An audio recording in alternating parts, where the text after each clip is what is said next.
Hello दोस्तों, नमस्कार। मैं जय वर्मा एटा एडवांस क्लासेस में आप सभी लोगों का स्वागत करता हूं। उम्मीद करता हूं आप और आपका परिवार आनंदमय होगा। हमारे एटा एडवांस टीम की ओर से जो वीडियो प्रोवाइड कराए जा रहे हैं, आप लगातार उन्हें देख रहे होंगे और आप नोट्स भी बना रहे होंगे। आज हम उसी क्रम में जो हमारा महाद्वीपीय अध्ययन चल रहा है RO ARO के लिए, RO ARO और UPPCA 2024 के लिए, उसी में आज हम अगला अपना टॉपिक लेके आए हैं, जिसमें हम साउथ अमेरिका का एक पार्ट पढ़ चुके हैं, दूसरे पार्ट को लेके आए हैं। तो देखते हैं हम आगे किस तरह से क्या करते हैं।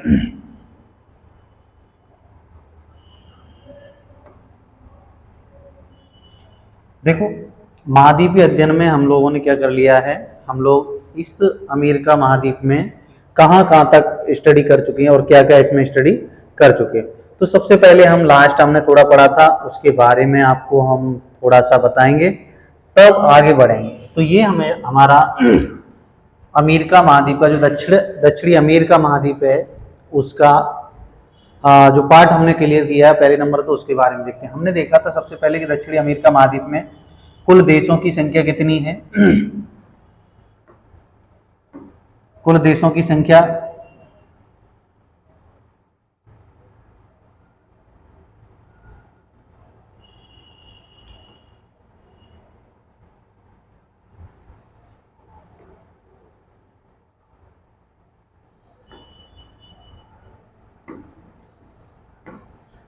दक्षिणी अमेरिका महाद्वीप में कुल देश कितने हैं? कुल देश हैं 13। ठीक है, 13। अब इसमें से हमने देखा था सबसे बड़ा कौन सा था? सबसे बड़ा ब्राजील। कौन सा था? ब्राजील। ठीक है, सबसे बड़ा देश कौन है? ये वाला ब्राजील। ठीक है, क्या है? ब्राजील है। ब्राजील ये सबसे बड़ा देश था। और यहां पे आपको ये सूरी नाम दिखाई दे रहा हो, सूरी नाम, ये सबसे छोटा है, सबसे छोटा।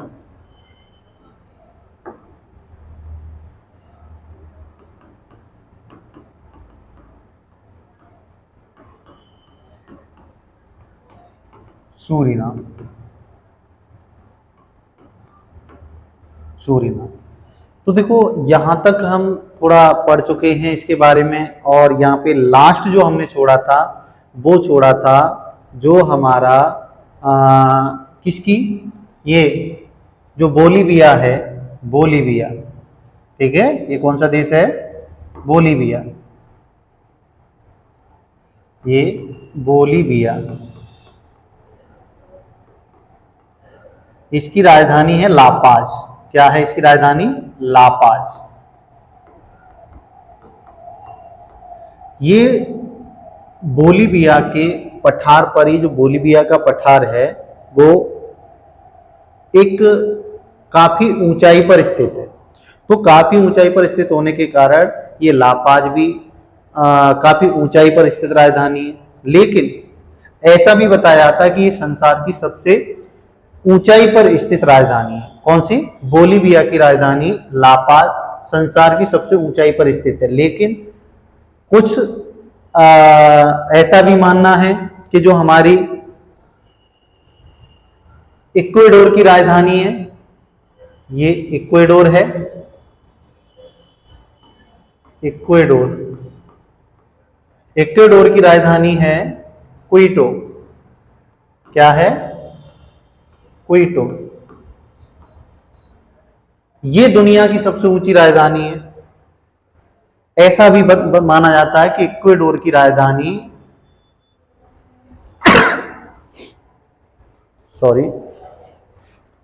इक्वेडोर की राजधानी क्विटो है। ये दुनिया की सबसे ऊंचाई पर राजधानी है।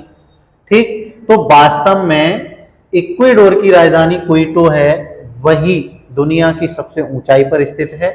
लापाज है ऊंचाई पर स्थित, बोलीविया के पठारी वाले क्षेत्र में, लेकिन इतनी ऊंचाई पर नहीं है जितनी कि क्विटो है। इसे संसार की सबसे ऊंची राजधानी स्थित माना जाता है, सबसे ऊंचाई पर स्थित। आज हम देखो बात करेंगे, वो क्या करेंगे, जो हमारे इस महाद्वीप में नदियां हैं, नदियों से पहले आप एक बार इन 13 देशों के बारे में जान लें थोड़ा। ये हमारा, हमने क्या बताया था, फ्रेंच गुआना, ये कौन सा देश है, फ्रेंच गुआना है ये वाला, ये, और ये सूरीनाम है। इसके बाद ये गुयाना है, ये कौन सा है, गुयाना है।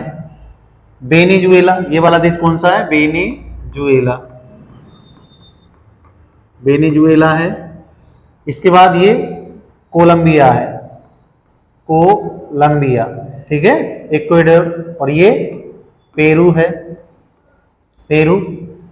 उसके बाद ये आपका पराग्वे है, पराग्वे, और ये उरुग्वे है, उरुग्वे। ये क्या है, चिली है आपका, और ये पूरा, ये अर्जेंटीना, अर्जेंटीना, अर्जेंटीना, ठीक है। अब इनमें से हम आपको दो बात और बता दें, बोलीविया और पराग्वे, बोलीविया और पराग्वे कैसे देश हैं, ये इस महाद्वीप के भू आविष्टित मतलब स्थल रुद्ध, मतलब लैंड लॉक देश हैं, मतलब किसी से सीमा साझा, किसी भी तटीय सागर सीमा साझा नहीं करते हैं ये। और ब्राजील 11 देशों से सीमा साझा करता है, इन 13 देशों में, इन 13 देशों में 11 देशों से सीमा साझा करता है। लेकिन कौन कौन से दो देश है, हमने ये लास्ट बता दिया था, लेकिन फिर भी बता के चल रहे हैं। हमारा एक तो आपका चिली है, और दूसरा आपका वो इक्वेडोर है, इक्वेडोर। इनसे ब्राजील सीमा साझा नहीं करता, किससे, इक्वेडोर और चिली, इन दो देशों से ब्राजील सीमा साझा नहीं करता है, इन दो देशों से, ठीक है। 11 देशों में से 11 देशों सीमा साझा कर रहा है। अब इन्हीं में हम आपको एक बात और बताते चलें, इनकी राजधानियां को भी आपको देख लेना है, ठीक है, इनकी राजधानियों को भी देख लेना है। तो देखते चलते हैं हम। सबसे पहले ये अर्जेंटीना, ठीक है, अर्जेंटीना की राजधानी ब्यूनस आयर है, आयर्स, ब्यूनस आयर्स है। चिली की राजधानी सैंटियागो है। कभी कभी मैचिंग में पूछ लेता है कि किसकी राजधानी क्या, उरुग्वे की राजधानी मांटेवीडियो, मांटेवीडियो, इसकी राजधानी क्या है, मांटेवीडियो है। और जो हमारा पेरू है, इसकी राजधानी क्या है, लीमा, ठीक है, इसकी राजधानी लीमा। अभी इक्वेडोर की बताई थी हमने, क्विटो, क्या बताई थी, क्विटो, ये क्विटो इसकी राजधानी है। फिर आपका कोलंबिया आ जाता है, कोलंबिया, ठीक है, और इसकी राजधानी थी बोगोटा, इसकी राजधानी क्या है, बोगोटा, बोगोटा।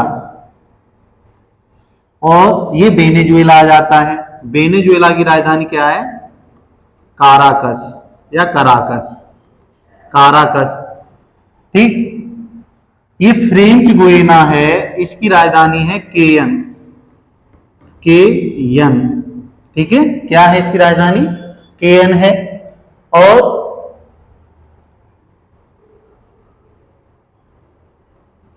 इसकी जो सूरीनाम है, सूरीनाम की राजधानी है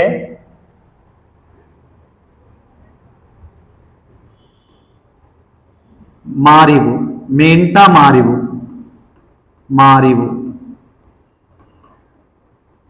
ठीक है, मेंटा मारिबो है। और जो हमारा ये वाला देश बचा गुआना, ठीक है, गुआना की है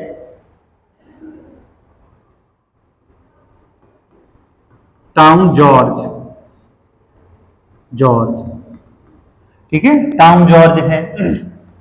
यहाँ पे थोड़ा देखना, यहाँ पे अभी मैं आपको बता रहा हूँ इसकी राजधानी कुछ अलग लग रही है। उसके बाद आपकी ये बोलीविया है, और बोलीविया की राजधानी है लापाज, लापाज, ठीक। और पराग्वे, पराग्वे की राजधानी है, पराग्वे की राजधानी अभी हम आपको बता देंगे, ठीक है, पराग्वे की राजधानी। और ब्राजील की है ब्राजीलिया,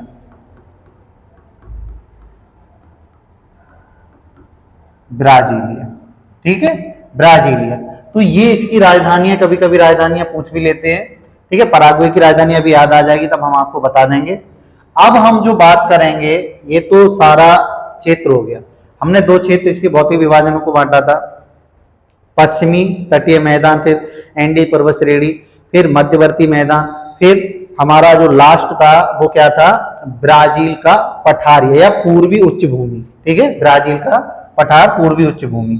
तो देखो यहां पे देखते हैं, हम दो क्षेत्रों को पढ़ चुके हैं, ठीक है, दो क्षेत्रों को पढ़ चुके हैं।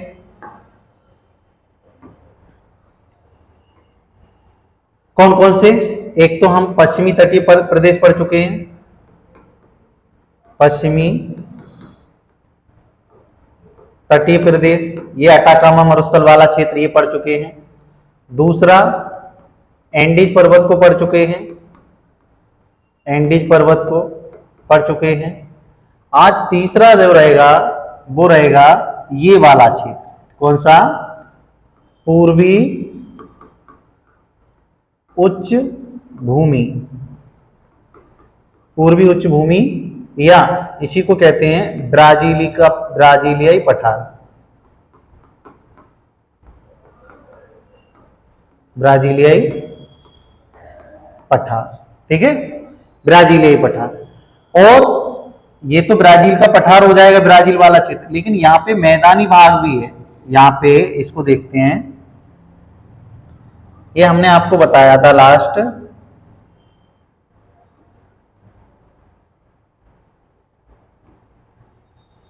ये वाला क्षेत्र,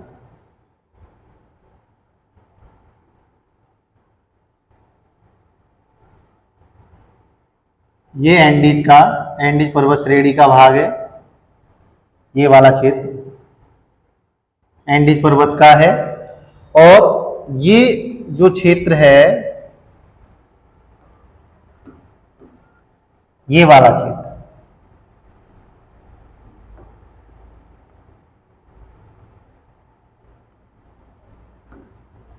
ये पूरा क्षेत्र, ये वाला,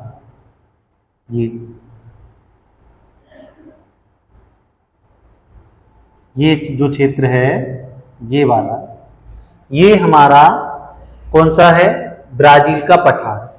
और ये जो क्षेत्र बच गया आपका, ये वाला क्षेत्र,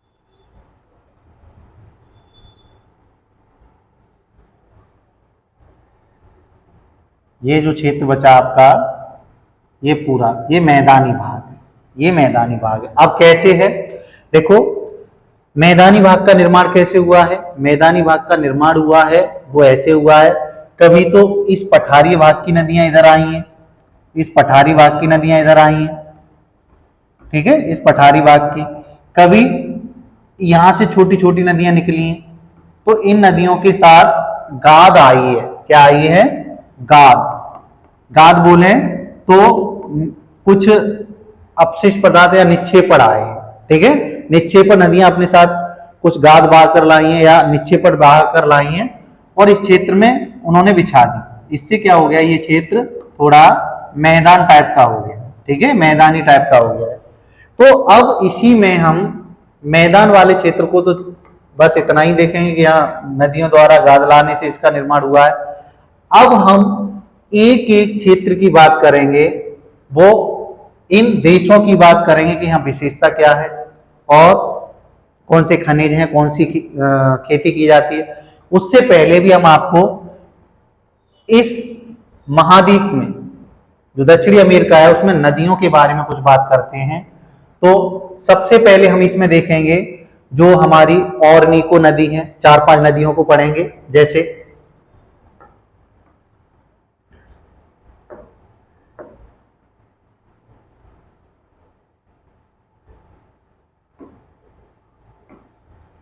पहली नदी हम ऑरनिको के बारे में पढ़ेंगे।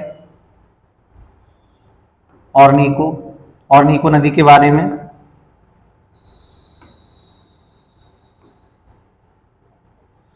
पहली नदी ऑरनिको, फिर उसके बाद अमेजन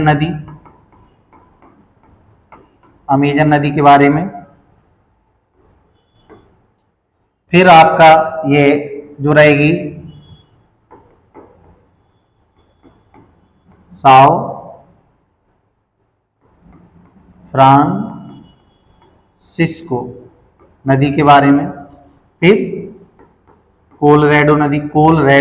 देखो कोलोराडो नदी है वो अर्जेंटीना में है, लेकिन कोलोराडो का पठार था वो हमने ऊपर आपको पढ़ाया था, ठीक है, किसमें, यूएसए में, कोलोराडो का पठार।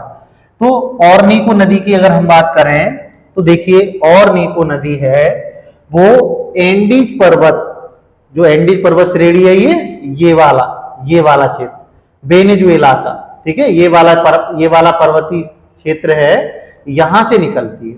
तो एंडीज पर्वत श्रेणी से ऑरनिको नदी के बारे में हम बात करें तो ये नदी है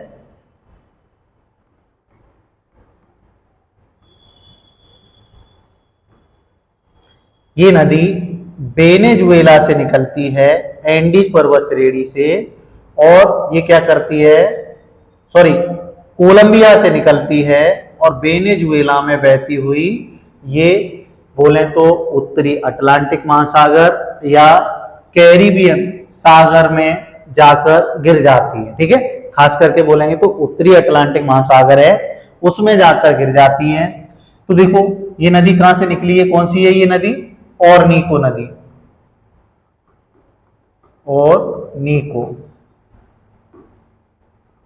ऑरनिको नदी है, एंडीज पर्वत श्रेणी से निकली है, और जो कोलंबिया है वहां से निकल के वेनेजुएला की ओर चलती है। आप देखो वैसे तो इस महाद्वीप में तेल और गैस के भंडार बहुत कम है, लेकिन इसके बेसिन में किसके बेसिन में, ऑरनिको नदी के बेसिन क्षेत्र में तेल एवं गैस के भी कुछ भंडार पाए जाते हैं, ठीक है।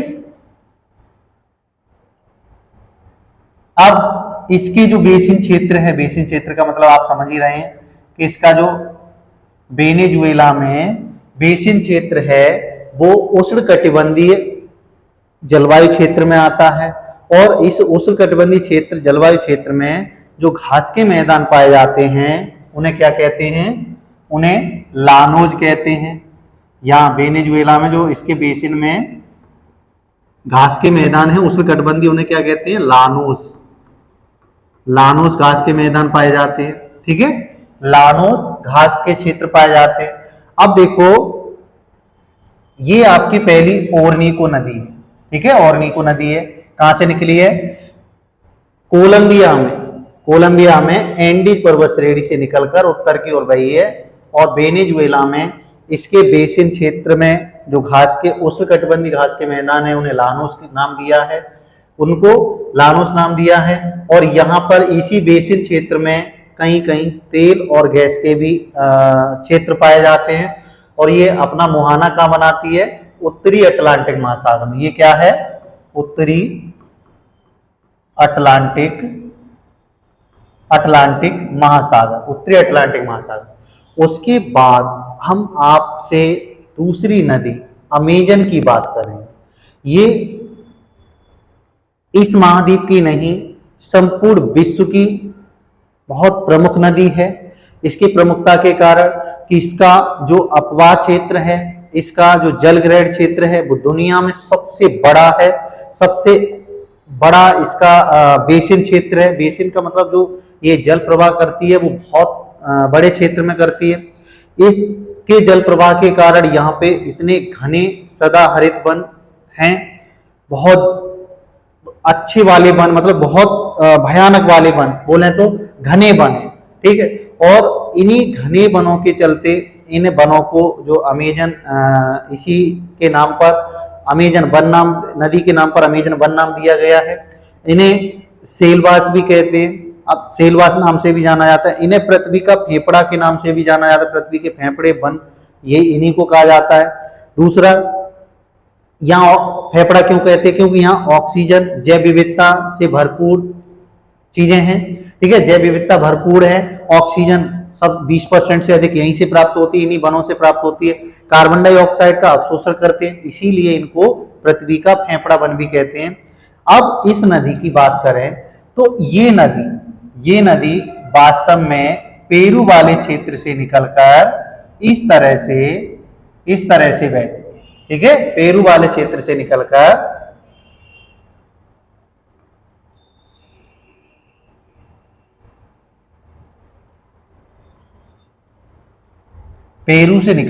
ये नदी इस तरह से बहती है, ठीक है, इस तरह से बहती है,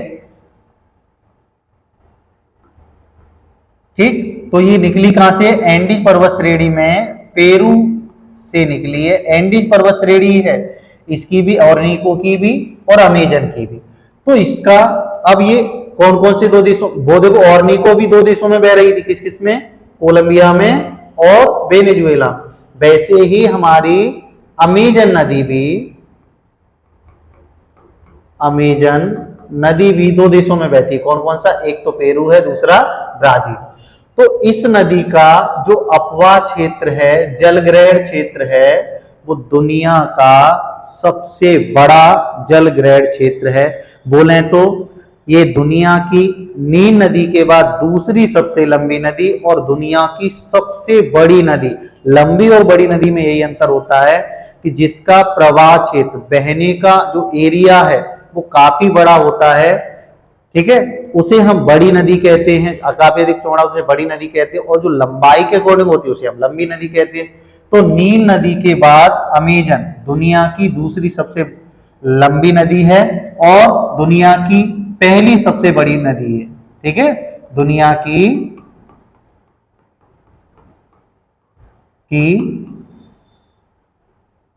सबसे बड़ी नदी है, दुनिया की सबसे बड़ी नदी है कौन, अमेजन, ठीक है, अमेजन नदी दुनिया की, और इसका जल ग्रहण क्षेत्र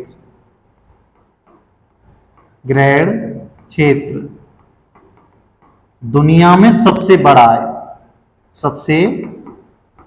है, दुनिया में सबसे बड़ा है। बोले तो बेसिन क्षेत्र सबसे बड़ा है, बेसिन क्षेत्र सबसे बड़ा है, दुनिया की सबसे बड़ी नदी।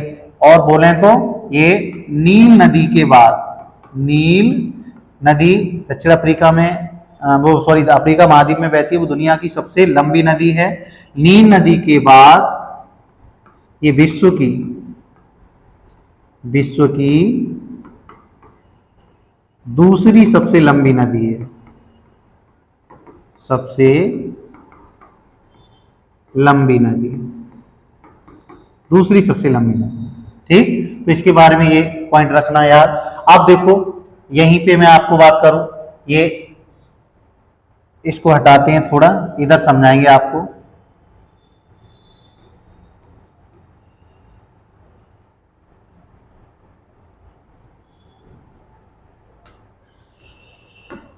देखिए यहां पर इसके बेसिन क्षेत्र में, ये वाले क्षेत्र में, ठीक है, ये इसका बेसिन क्षेत्र है। इस क्षेत्र में कौन से वन पाए जाते हैं, अमेजन वन। कौन से वन, अमेजन, और उष्णकटिबंधीय सदाहरित वन है ये, अमेजन वन पाए जाते हैं। और अमेजन वनों में जो सबसे प्रमुख वृक्ष है, अमेजन वनों का सबसे प्रमुख वृक्ष है, वो कौन है,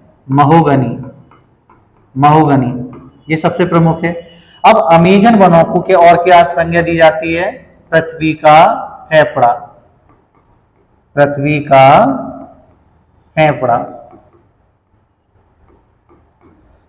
पृथ्वी का फेफड़ा और सेलवाष्प, इनको और क्या नाम देते हैं, सेलवाष्प। अब देखो पृथ्वी का फेफड़ा क्यों कहते हैं इन वनों को, पृथ्वी का फेफड़ा, क्योंकि यह बताया जाता है कि 20% से अधिक ऑक्सीजन संपूर्ण विश्व का वो इन्हीं वनों से प्राप्त होती है, 20% से अधिक। दूसरा, कार्बन डाइऑक्साइड को ये क्या कर लेते हैं, अवशोषित करते हैं, अवशोषित कर लेते हैं, इसलिए इनको पृथ्वी का फेफड़ा कहा जाता है।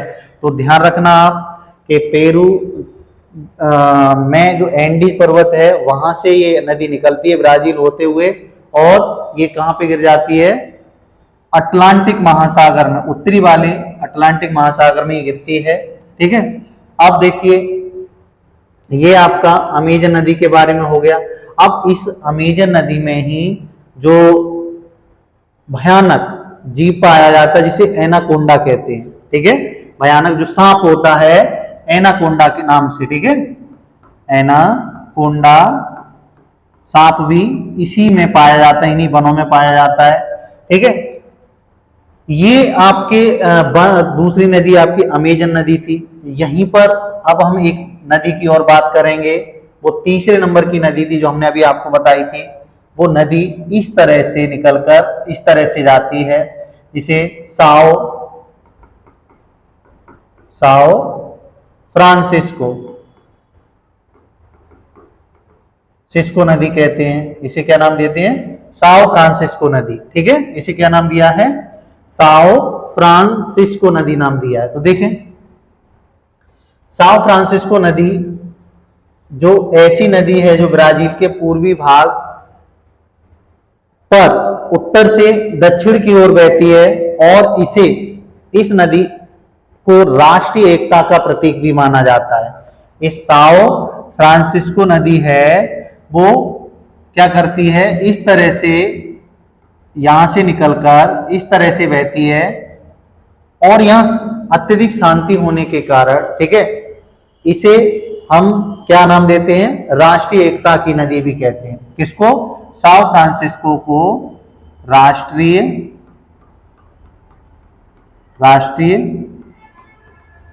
एकता की नदी कहते हैं। इसे किसको, एकता की नदी, साओ फ्रांसिस्को नदी को राष्ट्रीय एकता की नदी कहते हैं। अब ये देखो, पहले हमने ओरनिको को देखा, फिर अमेजन नदी को देखा, अब हमने साओ फ्रांसिस्को को देख लिया। लास्ट हमारी नदी है वो है कोलोराडो। कोलोराडो से पहले हम उन नदियों को भी पढ़ेंगे।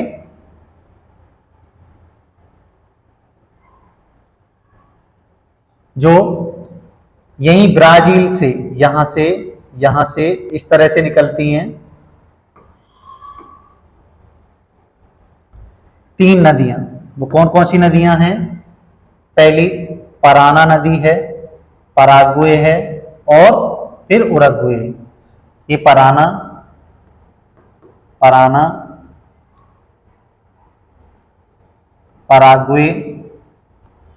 पराग्वे और ये वाली नदी है वो उरुग्वे है, उरुग्वे। ये 3 नदियों का यहां जो संगम होता है वो कहलाता है रियो डी प्लाटा। क्या नाम कहलाता है यहां पे,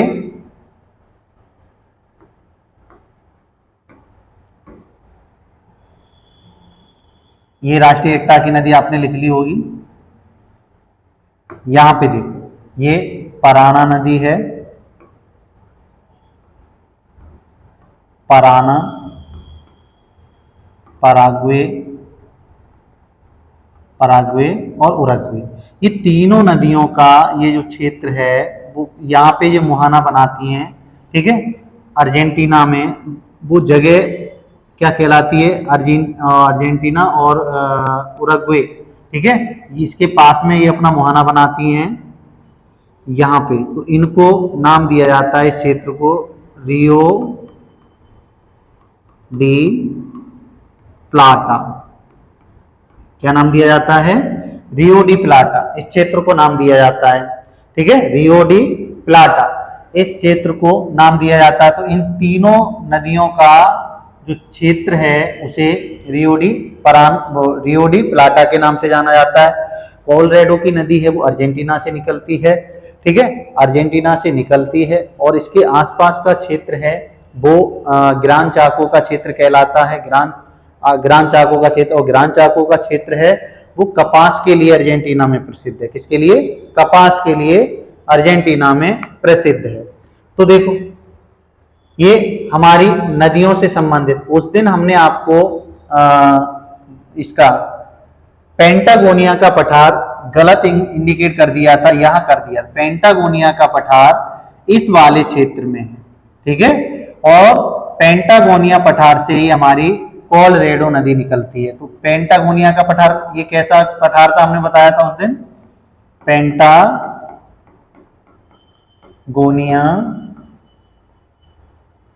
का पठार ये कैसा है? शीत मरुस्थल है, शीत मरुस्थल है। पेंटागोनिया का पठार शीत मरुस्थल है, ठीक है। ये लोकेशन इसकी यहां बता दी थी उस दिन, ठीक है, ये गलत था। पेंटागोनिया का पठार अर्जेंटीना के दक्षिणी क्षेत्र में। अब देखो ये हमने थोड़ा आपको नदियों के बारे में बताया है। अब इस देश में जो कुछ खनिज संपदा हैं, कुछ क्षेत्र विशेष और भी कुछ क्षेत्र विशेष हैं, उनके बारे में हम आपसे बात करेंगे, ठीक है, उनके बारे में बात करेंगे।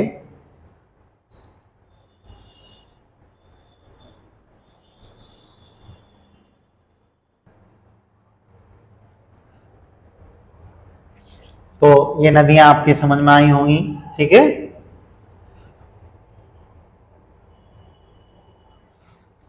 अब हम बात करते हैं आगे। देखो इस देश को हमने क्या बताया है? ये सबसे बड़ा देश है ब्राजील। तो सबसे पहले हम ब्राजील के बारे में पढ़ेंगे। किसके बारे में? थोड़ा ब्राजील के बारे में पढ़ेंगे। ब्राजील के बारे में पहले ही हम आपको बता चुके हैं कि ये दक्षिणी अमेरिका महाद्वीप का सबसे बड़ा एरिया की दृष्टि सबसे बड़ा क्या है? देश है। तो ब्राजील को भी हम 4 भागों में बांटेंगे, ठीक है। ब्राजील को कितने भागों में बांटा है? भौतिक विभाजन अगर इसका करेंगे, भौतिक विभाजन, तो इसका भौतिक विभाजन 4 भागों में होगा। तो कौन सा? एक तो आपका ये सूरीनाम वाला पठार क्षेत्र नाम दिया जाएगा। पहला सूरीनाम पठारीय क्षेत्र, सूरीनाम का पठारी क्षेत्र, ये ब्राजील का विभाजन की बात कर रहे हैं। दूसरा हमारा इसी का क्या नाम रहेगा? अब ब्राजील के जो ये तो हमारा पठारी भाग हो गया, ये वाला क्षेत्र, ये पूरा पठारी क्षेत्र हो गया। वैसे पूरा ब्राजील एक पठारी क्षेत्र है, लेकिन इसमें भी 4 प्रकार के विभाजन किए गए हैं। एक सूरीनाम का पठारी क्षेत्र, दूसरा अमेजन का बेसिन, अमेजन बेसिन क्षेत्र, अमेजन बेसिन क्षेत्र,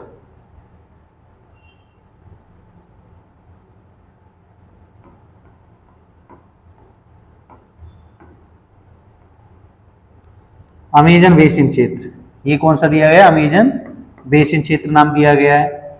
ये जो जहां से अमेजन नदी बहती है। फिर उसके बाद ब्राजीलियाई पठार, क्या नाम दिया गया इसको? और क्या नाम दिया गया है? ब्राजीलियाई पठार। बाद बाकी का ये जो देखो अभी बता रहे हैं, ये वाला क्षेत्र सूरीनाम का पठारी क्षेत्र कहलाया है। और ये वाला जो ब्राजील का क्षेत्र है, ये वाला, इसको हमने अमेजन का बेसिन नाम दिया है, ठीक है, अमेजन बेसिन नाम दिया है। उसके बाद ये जो क्षेत्र बचा इतना वाला, ये वाला पूरा क्षेत्र बचा, उसे हमने ब्राजीलियाई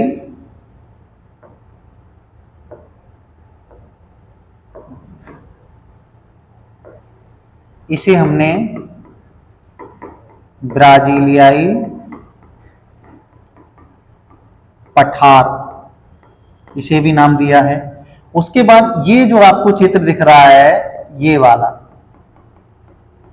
ये क्षेत्र, ये पूरा क्षेत्र है यहां तक, ये इस तरह से, ये ब्राजील का तटीय क्षेत्र है। ये ब्राजील का कौन सा क्षेत्र है? ये ब्राजील, इसी में चौथे 4 भौतिक विभाजनों में ये ब्राजील का 4 नंबर हम यहां लिख दे रहे हैं। तटीय क्षेत्र, ठीक है, तटीय क्षेत्र। ठीक, अब जो तटीय क्षेत्र है वो कैसा रहेगा, उष्ण कटिबंध वाला क्षेत्र रहेगा, ठीक है, उष्ण कटिबंध वाला क्षेत्र रहेगा।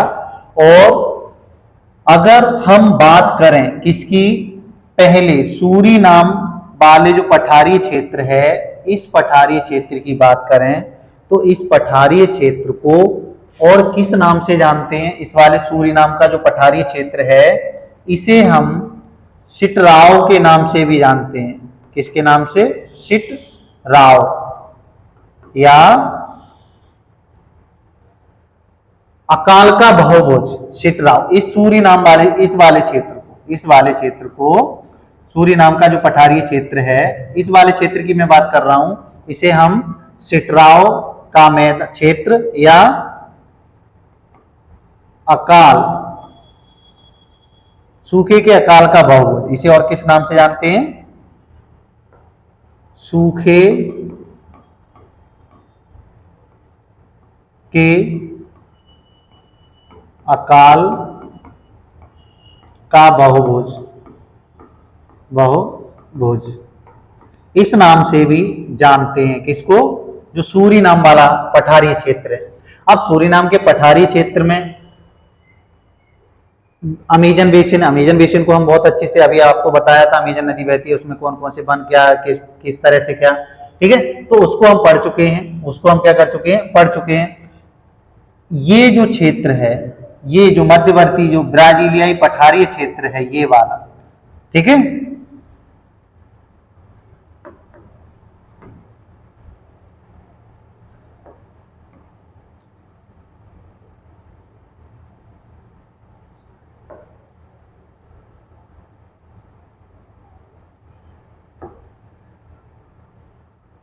ये बेसिन हो गया। ये वाला जो पठारी क्षेत्र है, ये वाला, ये जो पठारी क्षेत्र है, ठीक है, इसी वाले क्षेत्र में एक कटिंगा क्षेत्र है। कौन सा क्षेत्र है, कटिंगा। यहां ब्राजील के मध्य वाले भाग में, मध्यवर्ती भाग में, ये अंदरी मतलब तटीय मैदान से, ये तटीय हमारा तटीय क्षेत्र है, तटीय मैदान से अंदर की ओर जाएंगे तो यहीं पर क्या है, कटिंगा,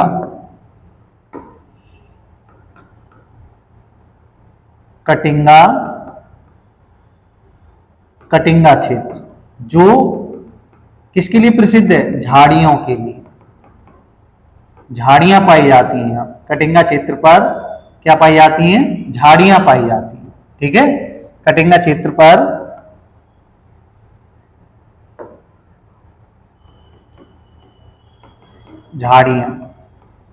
झाड़ियों के लिए प्रसिद्ध है ये। अब देखो, ये जो इसके ऊपर अमेजन बेसिन के उत्तरी वाले क्षेत्र में जो घास के मैदान रहेंगे, वो अभी हमने आपको बताया था लानोज, ठीक है, लानोज।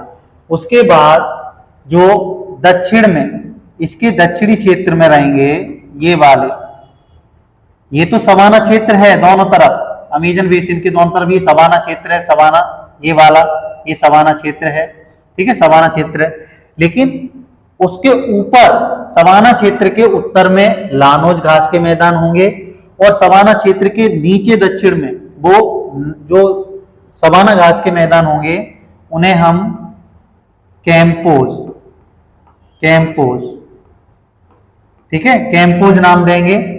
और इन्हीं यहीं पर सेल्वास जो वन है वो भी इन्हीं सेल्वास वनों के नीचे, ठीक है, उन घास के मैदानों को क्या नाम देंगे, कैंपोज नाम देंगे, ठीक है। ऊपर लानोज, ऊपर यहाँ पे क्या नाम देंगे, लानोज। नीचे जो दक्षिण में ब्राजील में है घास, सवाना घास के मैदान या सवाना जलवायु वाले जो घास के क्षेत्र है उन्हें कैंपोज नाम देंगे, ठीक है। अब एक अर्जेंटीना, ब्राजील की अभी हम बात कर रहे हैं, ब्राजील में ही हम देख रहे हैं, तो देखो कटिंगा का क्षेत्र हमने पढ़ लिया, और उसके बाद ये कैंपोज घास के मैदान को देख लिया। अब हम ब्राजील की सबसे पहले इस बात की पर चर्चा करें कि ब्राजील वास्तव में खोज कब हुई थी। तो खोज ये वही हमारे यहाँ जब पेड्रो अल्वारेज कैब्रल आया था, पुर्तगाली यात्री तो उसी के द्वारा 1500 ईसा पूर्व ईस्वी में इसकी खोज की गई थी। ईस्वी में 1500 में ब्राजील की खोज कब हुई है? 1500 ईस्वी में। किसके द्वारा? जो पेड्रो अल्ब्रेज, पेड्रो रेज पुर्तगाली यात्री था। कौन था ये? पुर्तगाली यात्री। इसी ने 1500 ईस्वी में क्या किया था? ब्राजील की खोज की थी। ठीक है, ब्राजील की खोज की थी। ब्राजील की अगर हम बात करें तो ब्राजील में जो वर्षा होती है वो अधिकांशतः गर्मियों में ही होती है। ठीक है, ब्राजील क्षेत्र में जो वर्षा हो रही है वो अधिकांशतः गर्मियों में हो रही है। अब ब्राजील क्षेत्र में मिनाइस, ठीक है, यहां पर कुछ क्षेत्र हैं जैसे अमापा, अमापा की खान। किसकी खान?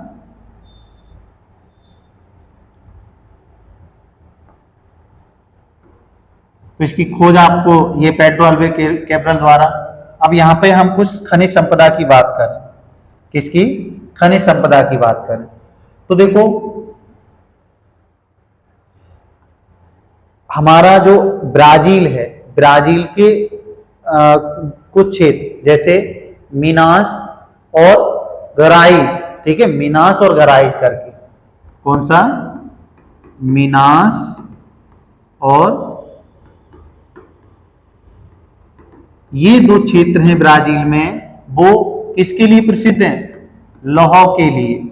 लौह मतलब अधिकांशतः खनिज यहीं पाए जाते हैं। ठीक है, लौह के लिए प्रसिद्ध हैं। अधिकांशतः खनिज इन्हीं क्षेत्रों में पाए जाते हैं, लौह के लिए नहीं। अधिकांश क्षेत्र बोलो कि लौह मतलब अधिकांश खनिज पदार्थ कहां पाए जाते हैं? मीनास और गराइज वाले क्षेत्रों में। अब इन्हीं में एक खान है हमारी ब्राजील में, अमापा की खान। कौन सी? अमापा। और दूसरी है ब्राजील में मांटो ग्रासो। ये अमापा, अमापा दूसरी है मांटो ग्रासो। देखो, मांटो ग्रासो। और एक खान है इटाबिरा। कौन सी खान है? इटाबिरा।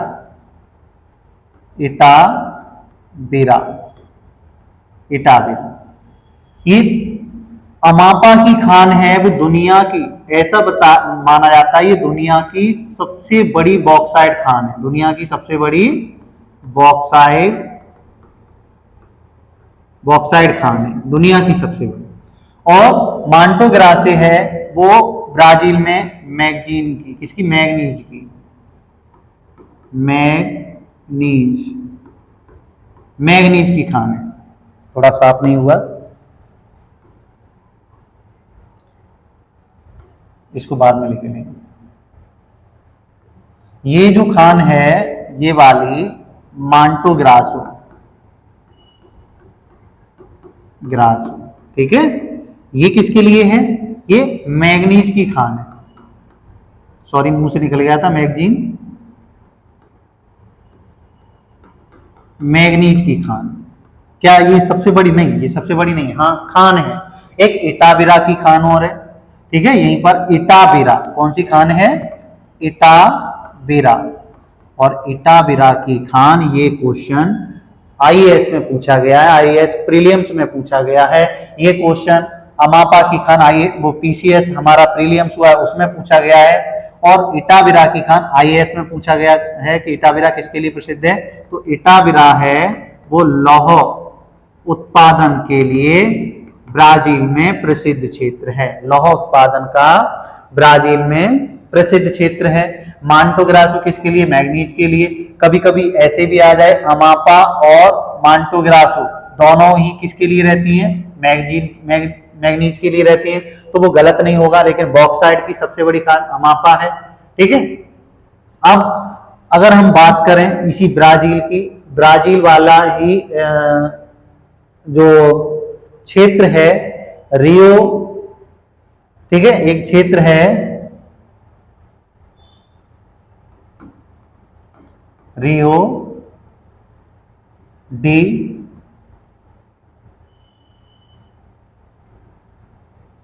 जुस, रियो डी जुस, ठीक है। ये क्षेत्र है यहीं पर ब्राजील में, यहाँ पे गेहूं, ठीक है। इस क्षेत्र में क्या प्राप्त होता है, उस क्षेत्र से गेहूं का उत्पादन होता है। ब्राजील में ही अगर दक्षिणी अमेरिका की बात की जाए तो सर्वाधिक मक्का का उत्पादन होता है, पूरे ब्राजील क्षेत्र में मक्का का उत्पादन होता है। इक्वेडोर है, अगर इक्वेडोर देश की बात करें तो वो विश्व में सर्वाधिक केला का निर्यातक देश है, ठीक है। तो अब यहाँ पे पहले हम ये देखते हैं, ये 3 खाने याद रखनी है, अमापा की, मांडो ग्रासे की और इटाविरा की। ये खाने आपको बहुत अच्छे से याद रखनी है। अब ब्राजील में, अभी ब्राजील में बचा हुआ है, इधर समझेंगे।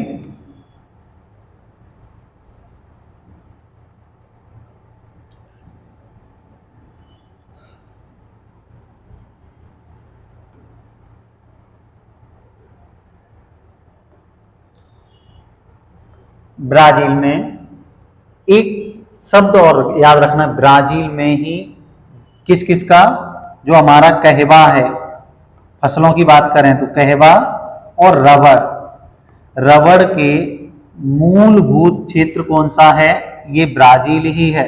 और यहाँ पे कहवा जो साओ पालो या साओ पोलो क्षेत्र है, वो सबसे बड़ी मंडी है। कौन सी, ब्राजील की साओ पोलो या साओ पालो, ठीक है, साओ पालो,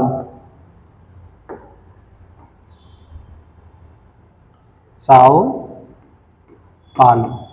ये ब्राजील में सबसे बड़ी मंडी है किसकी, कहवा की। तो विश्व में सर्वाधिक कहवा का उत्पादित होता है, क्या होता है, ब्राजील में ही उत्पादित होता है विश्व में सर्वाधिक कहवा।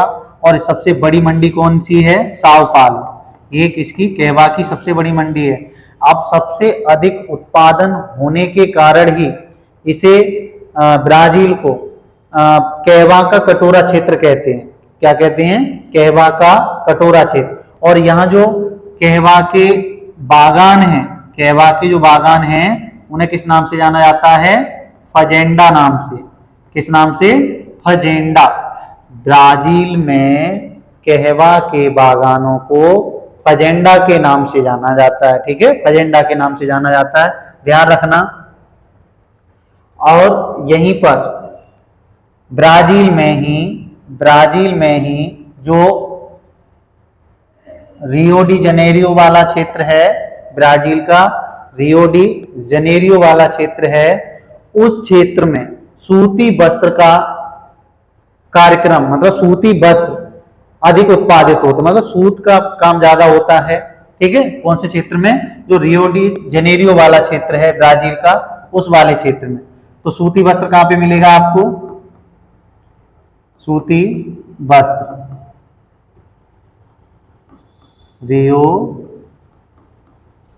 D Janeiro, Rio de Janeiro में, ठीक है, यहां सूती वस्त्र का काम मिलेगा। अब देखो, अगर हम बात करें तो आगे यहां पर ब्राजील में कौन कौन से जीव पाए जाते हैं, उन जीवों के बारे में और देख लीजिए। ब्राजील में कौन कौन से जीव पाए जाते हैं उनके बारे, तो देखो ये तो थोड़ा किसके बारे में था, हमारा खाने थी, और उसके बाद कुछ हमने फसलें बताई, ठीक है। ये रियो डी जुस, ठीक है, यहाँ पे गेहूं प्राप्त होता है, और सूती वस्त्र हमें रियो डी जनेरियो वाले क्षेत्र से प्राप्त, मतलब उत्पादन होता है। उसके बाद अब हम मक्का भी यहीं से सब सर्वाधिक उत्पादित की गई है। अब हम बात करेंगे यहाँ के कुछ जीवों की। ब्राजील में कुछ जीव पाए जाते हैं, जैसे देखो ब्राजील में एक कैंडोर पक्षी है, ठीक है, कैंडोर पक्षी है जो संसार का सबसे बड़ा शिकारी पक्षी है। कौन सा, कैंडोर पक्षी संसार का सबसे बड़ा शिकारी पक्षी है।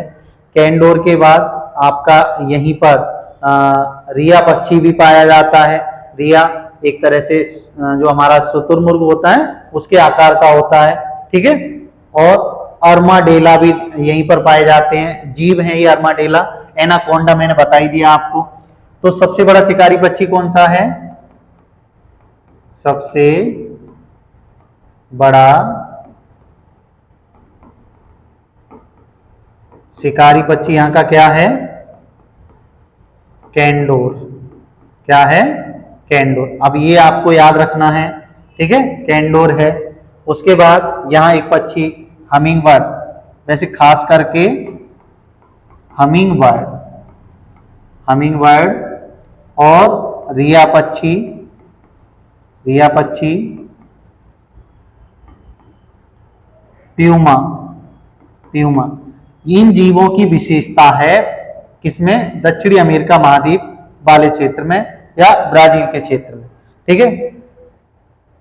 कौन कौन से? हमिंग बर्ड, रिया पक्षी और प्यूमा जीवों की विशेषता है। क्या है? विशेषता है। और एक कैंडोर जो पक्षी है, कैंडोर पक्षी है, अर्माडेला भी है, अर्मा, कैंडोर पक्षी सबसे बड़ा शिकारी पक्षी है, इतना याद रखना, ठीक है। एक आर्माडेला, डेला, ये भी विचित्र जीव है जो यहाँ पाया जाता है, ठीक है। आर्माडेला विचित्र जीव है, वो इसी क्षेत्र में पाया जाता है, अब दक्षिणी अमेरिका महाद्वीप में। अब अगर हम बात करें तो देखो हमारा बचा क्या है?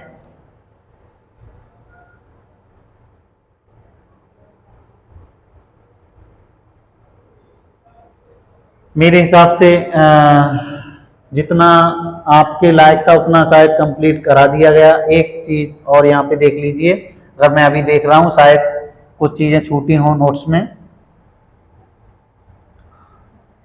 यहाँ आइए, मैं पहले राजधानियों की बात कर रहा हूँ मैं आपसे, कुछ राजधानियां छूट गई हैं।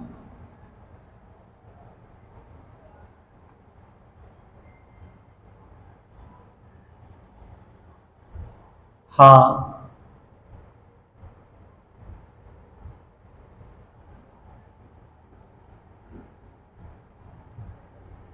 या इसकी राजधानी क्या थी? ये पराग्वे की राजधानी है असुनसियान, असुनसियान, ठीक है, असुनसियान कहीं, ठीक है, असुनसियान। और ये मेटा नहीं है, ये टाउन जॉर्ज, ये यहाँ पे फ्रेंच गुयाना की राजधानी क्या है? केयन। क्या है? केयन। और ये जो सूरीनाम की राजधानी है वो है पैरामारिबो, पैरामारिबो। और ये हमारी जो राजधानी थी सूरीनाम की, टाउन जॉर्ज, ठीक है।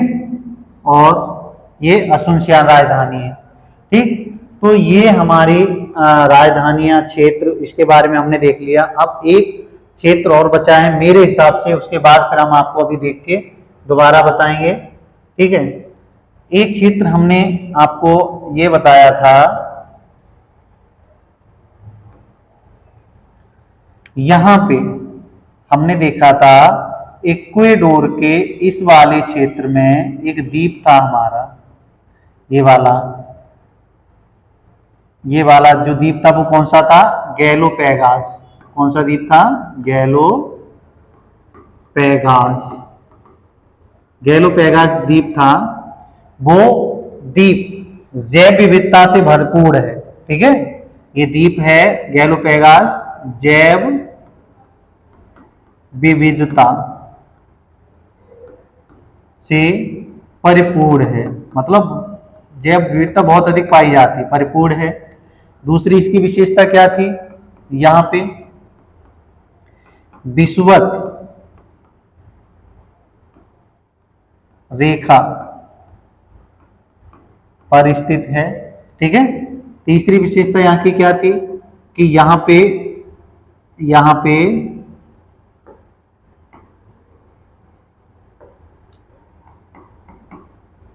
ओडिल, ridley, olive, sorry, olive, olive, olive ridley, ridley कछुआ पाए जाते हैं, कछुआ पाए जाते हैं, ठीक है। ये हमारे ओले रिडले कछुआ हैं, वो हमारे देश में जो उड़ीसा है राज्य, उसमें उसके तटों पर भी पाए जाते हैं ओले रिडले, ठीक। तो ये हमारा गैलोपैगस द्वीप की कुछ विशेषताएं थी। और एक बात और, जो अमेजन नदी का मुहाना है, अमेजन नदी का मुहाना विषुवत रेखा पर ही बनता है, इस बात का ध्यान रखना। जो हमारी अमेजन नदी है उसका मुहाना विषुवत रेखा पर ही बनता है। अब हम आपको थोड़ा बस इतना देख लें, कोई पॉइंट छूटा तो नहीं है मेरे हिसाब से, ठीक है। फिर भी एक बार देखते हैं।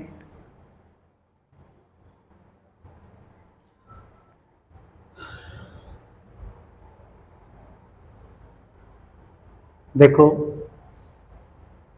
मेरे हिसाब से कंप्लीट हो चुका है, लेकिन एक जो पॉइंट है वो शायद यहाँ पे एक शब्द देखिए, मतलब कुछ ब्राजील से संबंधित एक बार आईएएस के पीटी में क्वेश्चन पूछा गया, आईएएस के प्रीलिम्स में। वो क्वेश्चन क्या था उसको और देख लें कि जो अमेजन वन है, अमेजन वन है, इन वनों में का लाभ ब्राजील किस कारणवश नहीं ले पाया, उसका मुख्य रीजन क्या रहा। ब्राजील अपने वनों का आर्थिक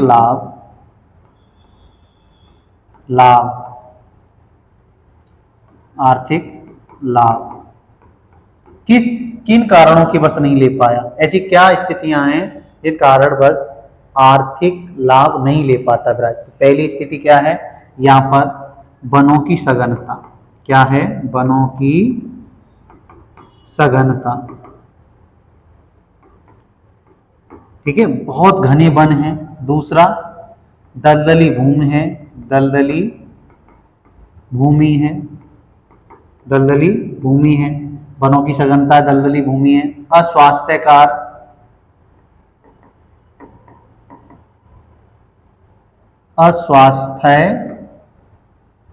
कारक जलवायु है, ठीक है, अस्वास्थ्य कारक जलवायु है।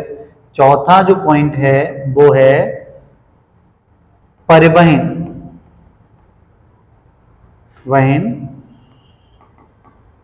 समस्या। इस क्षेत्र में परिवहन समस्या होने के कारण ब्राजील अपने वनों का आर्थिक लाभ नहीं ले पाया।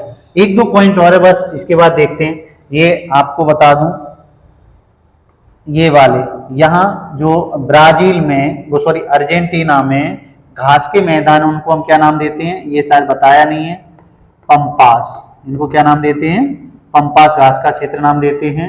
और एक आपका जो रहा था वो क्या रहा था हमारा, ब्राजील में ही सूती वस्त्र वाला, शायद सूती वस्त्र वाला, ये पॉइंट बताया नहीं है, ठीक है। रियो डी जनेरियो वाला है क्षेत्र, और जुज डी फेरा, जुज डी फेरा और Rio de Janeiro, Rio de Janeiro, Rio भी लिखते हैं, जनेरो भी लिखते हैं, ठीक है, रियो डी जनेरो। ये क्या है, ये सूती वस्त्र के लिए प्रसिद्ध है। तो ये हमारा महाद्वीप है, कंप्लीट महाद्वीप कर बता दिया गया है। मतलब जो आपके क्वेश्चन बन सकते हैं, जो क्वेश्चन आपके बन सकते हैं उनको हमने पूरा कोशिश की है कि मैप, ब्लैंक मैप पे लाया जाए, ठीक है। इसमें कुछ बिंदु परीक्षा वाणी के भी हैं और कुछ बिंदु हमारे पुराने प्रीवियस ईयर पेपर के भी लिए गए हैं, ठीक है। तो आपकी जहां तक कोशिश रहना चाहिए, अगर आपको पसंद आए, आपको थोड़ा समझ में आए। देखो कोई चीज है एक बार में तुरंत समझ में नहीं आ जाती है। इस वीडियो को अगर एक बार नहीं आ रहा तो इस वीडियो को मैं दोबारा देखने की कह रहा हूँ। क्यों? क्योंकि इसमें थोड़ी जटिलता अधिक है, इसीलिए मैं आपसे कह रहा हूँ कि इस वीडियो को एक बार ना दोबारा देखिए, ठीक है। और पहली बार में डबल स्पीड पे बिल्कुल ना देखें, तो बिल्कुल नहीं समझ में आएगा। जो न्यू फ्रेशर बच्चे हैं वो 3 बार तक वीडियो देखें, अपने आप सारी चीजें आ जाएंगी। जब वीडियो देखें तो आप अपने पास मैप को रखें, ठीक है। बिना मैप के कुछ नहीं होने वाला है। थोड़े कुछ क्षेत्र हमने पुट किए हैं कि कौन सा क्षेत्र कहाँ पे है, उस तरह से आप भी उसको हाईलाइट करें या कुछ भी करें, लिख लें।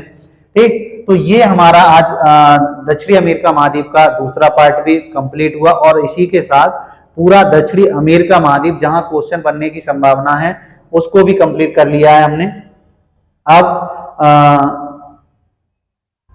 आगे जो हमारा होगा, अगर इसमें से कुछ और बिंदु होंगे तो वो आगे वाले लेक्चर में बता दिए जाएंगे, लेकिन आगे का जो अब होगा हमारा कॉन्टिनेंट वो होगा दक्षिण मतलब अफ्रीका महाद्वीप या यूरोप। तो देखते हैं आगे क्या होगा, तो आप देखते रहिए और इसे अच्छा लगे तो शेयर करिए। बस आपके लिए बस धन्यवाद, इतना ही बहुत है। Thank you.